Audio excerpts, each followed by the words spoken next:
En 2022, le marché des applications mobiles a atteint les 167 milliards de dollars de revenus. Aujourd'hui, on a presque atteint les 7 milliards d'utilisateurs actifs sur smartphone, donc je vous laisse imaginer le nombre d'utilisateurs potentiels que vous pourriez cibler en lançant votre application mobile. Mais parmi toutes ces applications publiées sur les stores, seuls 10% des startups survivent à leur création et arrivent vraiment à être rentables. Alors quand on regarde les 5 millions d'applications disponibles sur l'App Store et le Play Store, on se dit que toutes les bonnes idées ont forcément déjà été prises. Mais je vais justement vous prouver le contraire dans cette vidéo. À la fin de la vidéo, vous aurez toutes les clés en main pour lancer votre application, peu importe que vous sachiez coder ou pas, vous saurez si votre idée est bonne, comment la concrétiser.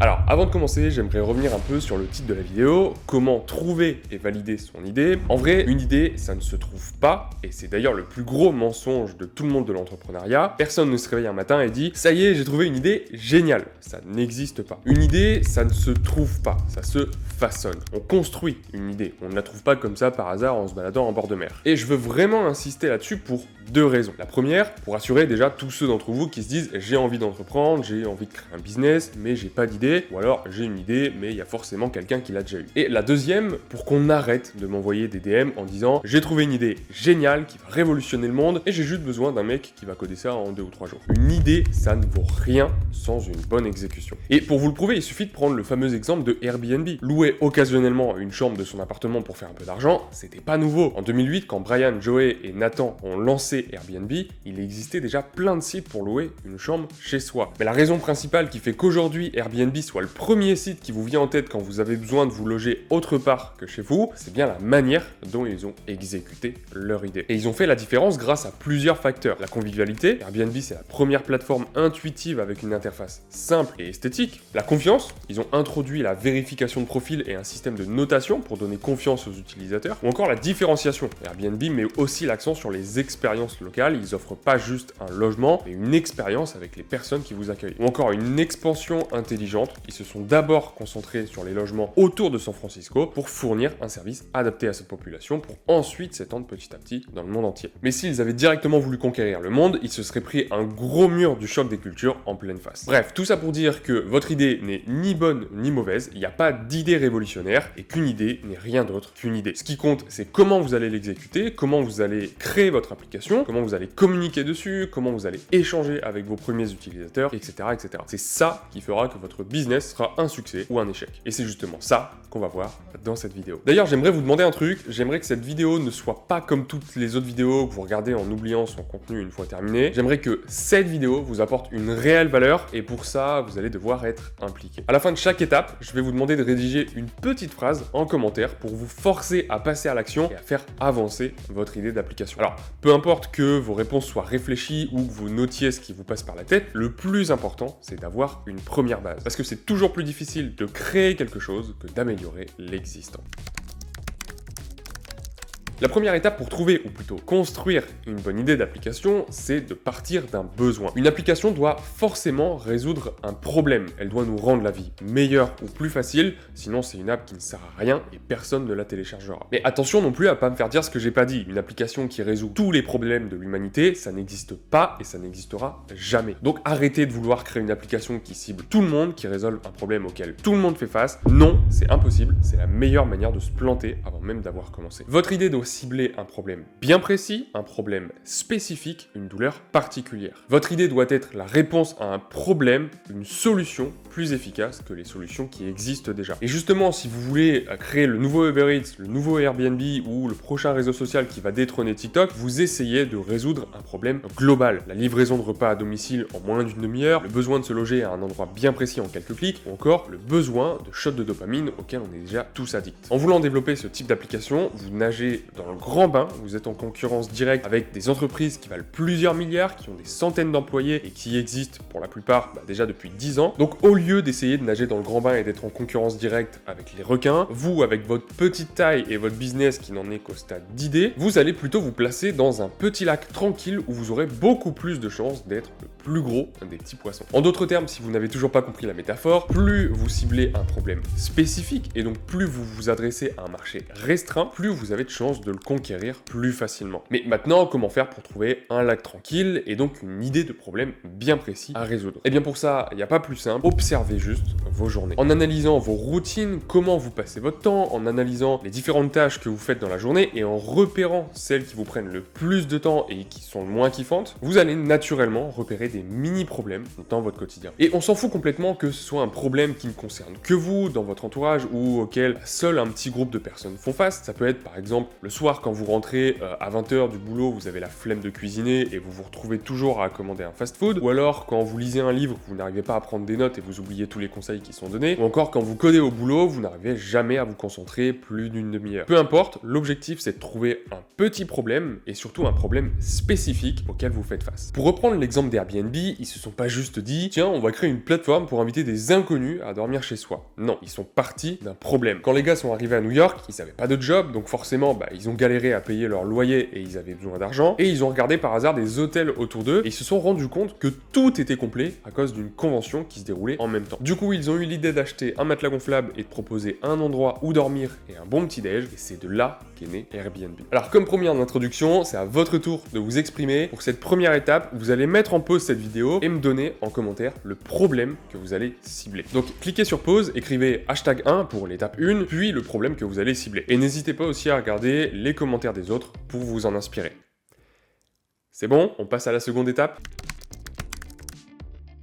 Maintenant que vous avez ciblé un problème, il va falloir réfléchir à comment résoudre ce problème. Et pour ça, vous allez faire un truc tout simple, vous allez lister tout ce qui pourrait aider à résoudre ce problème entièrement ou partiellement. Et dans cette liste, vous pouvez écrire n'importe quoi. Ça peut être des fonctionnalités dans une application, mais pas que. Ça peut aussi être le partage d'un tableau sur Excel, la création de vidéos YouTube, la rédaction d'un document PDF, la création d'un groupe Discord, peu importe, tout ce qui pourrait aider à résoudre le problème, vous le notez. Alors, pour cet exercice, il faut vraiment laisser libre cours à votre imagination. Notez même les solutions les plus farfelues, celles qui vous semblent irréalisables à première vue, parce que ça pourra toujours servir. Parce qu'aujourd'hui, si vous voyez ça comme impossible à réaliser, c'est peut-être tout simplement que vous ne savez pas comment faire, ou peut-être qu'il y aura une avancée technologique dans 6 mois qui va rendre ça possible. ChatGPT en est un bon exemple. Ensuite, une fois que vous avez listé toutes les solutions partielles ou complètes qui pourraient résoudre le problème que vous allez cibler, il va falloir les trier. Oui, parce que vous n'allez pas pouvoir toutes les mettre en place, évidemment. Donc pour ça, vous allez tracer un graphique à 2 axes qui vont former 4 cases. L'axe horizontal va représenter le temps et les efforts de mise en place pour chaque fonctionnalité ou solution, avec à gauche les solutions très simples et à droite les solutions les plus complexes. Par exemple, si vous voulez créer une application de mise en relation de voitures de collection, créer un serveur Discord pour regrouper vendeurs et collectionneurs, ça se fait en quelques clics et c'est à la portée de tout le monde. Donc on le place tout à gauche sur le graphique. Et ensuite, l'axe vertical, lui, il va représenter la valeur ajoutée. Autrement dit, le pourcentage du problème que la solution va résoudre. Par exemple, une fonctionnalité qui permet à l'utilisateur de trouver en un clic la voiture qu'il recherche dans son budget, ça résout quasiment entièrement le problème. Donc on le met tout en haut sur l'axe. Et comme ça, vous allez vous retrouver avec une matrice de 4 cases, composée en haut à gauche de toutes les fonctionnalités les plus intéressantes, car faciles à mettre en place et hyper importantes pour résoudre le problème. Sur la diagonale, les idées potentiellement intéressantes, mais un peu trop complexes ou pas assez intéressantes pour une première version. Et en bas à droite, toutes les idées à abandonner, car trop complexes et inutiles. Donc encore une fois, c'est maintenant à vous de jouer. Vous allez me donner en commentaire la liste de toutes les fonctionnalités que vous avez imaginées, même les plus folles, et ajouter un petit emoji derrière celles que vous avez retenues, car elles sont en haut à gauche de la matrice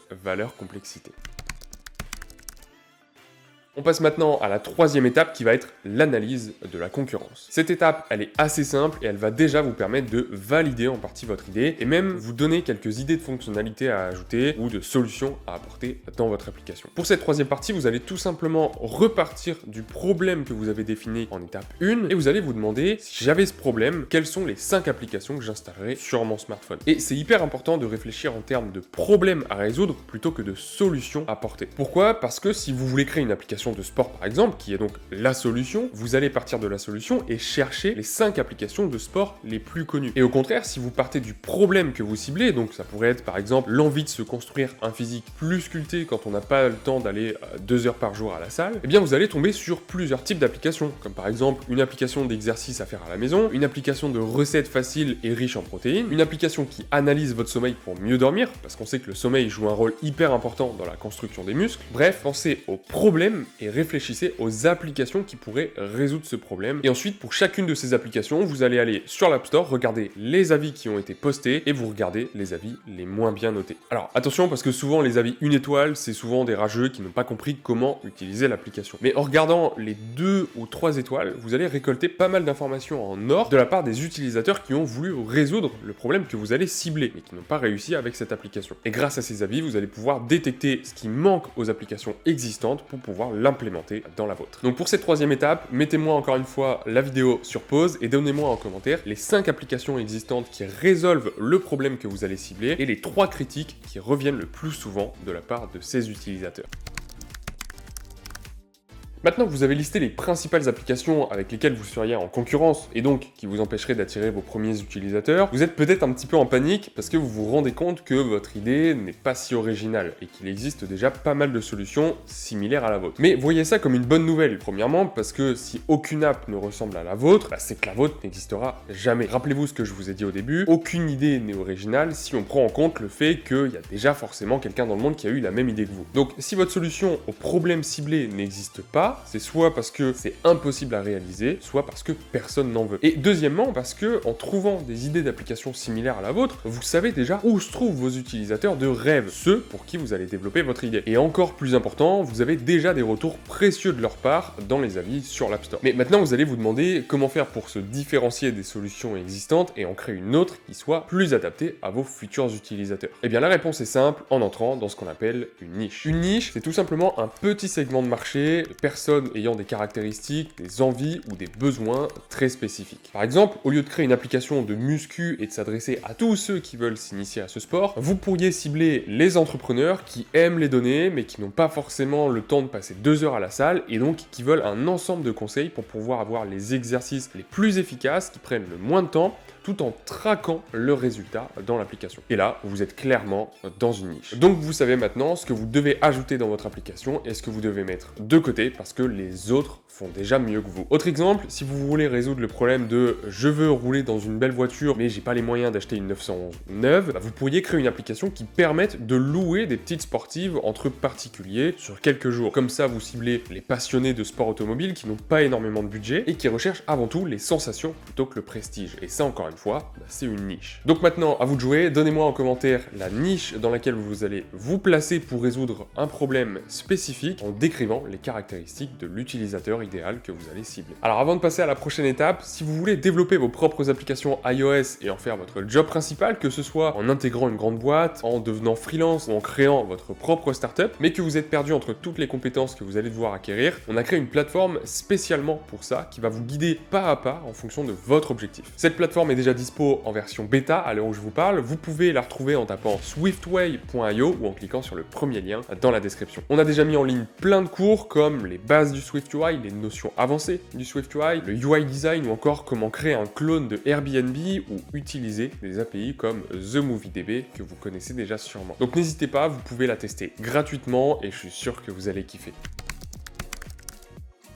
Bon, maintenant que vous avez défini votre niche et donc que vous savez comment vous allez résoudre le problème avec une liste de fonctionnalités, on va pouvoir donner vie à votre application. Et pour ça, il y a plusieurs solutions, mais on va voir qu'en les analysant bien, au final, le choix est assez restreint. Pour créer une application, vous avez un premier choix à faire qui est le code ou le no-code. Alors si vous voulez en savoir plus sur les avantages et les inconvénients des deux méthodes, vous pouvez jeter un œil à cette vidéo que je vous ai faite pour comparer les deux, mais selon moi, l'option faire appel à un développeur n'est pas un choix. À ce stade du développement de votre idée, vous n'avez aucune légitimité et aucune preuve que ça va marcher. Et de toute façon, vous avez probablement pas les fonds pour payer un développeur à plein temps pendant 3 mois. Et puis pour moi, ce serait la pire idée de déléguer le développement, car vous devez être en première ligne, vous devez créer vous-même votre application, ou du moins la première version, pour être conscient des difficultés techniques, être plus proche de vos utilisateurs et créer un produit qui soit adapté à leurs besoins. Donc voilà, tout ça pour dire que les deux véritables options, ce sont le code ou le no-code. Alors, comment choisir entre les deux? Je dirais, si on simplifie, que si vous savez coder, choisissez l'option code. Développer une application avec du React Native, du Flutter ou encore du SwiftUI, oui, ça vous prendra plus de temps que de faire la même application avec du no-code, mais selon moi, ce sera beaucoup plus enrichissant et vous allez pouvoir avoir beaucoup plus de liberté au niveau de la création de l'application. Maintenant, si vous savez pas coder, apprenez un outil no-code au choix parmi les suivants, Bubble, Glide ou Adalo. Ce sont, selon moi, les meilleurs compromis entre facilité d'utilisation d'utilisation, flexibilité dans la création de l'application et bien sûr le prix. Il vous faudra forcément un certain temps pour vous adapter et apprendre à dompter ces outils, mais bien moins que pour apprendre à coder. Par contre, il faut savoir que si votre idée d'application est assez complexe ou qu'elle est simple pour l'instant, mais que vous savez que plus tard vous allez devoir ajouter des fonctionnalités assez avancées, vous finirez forcément par avoir besoin de code à un moment ou à un autre. Alors, je dis pas que vous devrez forcément tout recommencer à zéro, mais vous aurez besoin d'écrire certaines lignes de code. Donc si aujourd'hui le code ça vous intéresse, mais que vous vous dites j'apprendrai plus tard, alors peut-être qu'il vaut mieux s'y mettre dès maintenant et gagner énormément de temps pour plus tard. Et donc si vous choisissez cette option, il vous faudra encore choisir un langage de programmation. Là encore, c'est un long débat. Si votre application est à destination uniquement des utilisateurs iOS, penchez-vous sur du SwiftUI. Tous les élèves que j'ai eus sont fascinés à quel point c'est facile à apprendre. Maintenant, si vous voulez absolument une version sur Android et iOS, choisissez entre React Native et Flutter. Il n'y a pas de bon ni de mauvais choix. Et si vous voulez uniquement une version sur Android,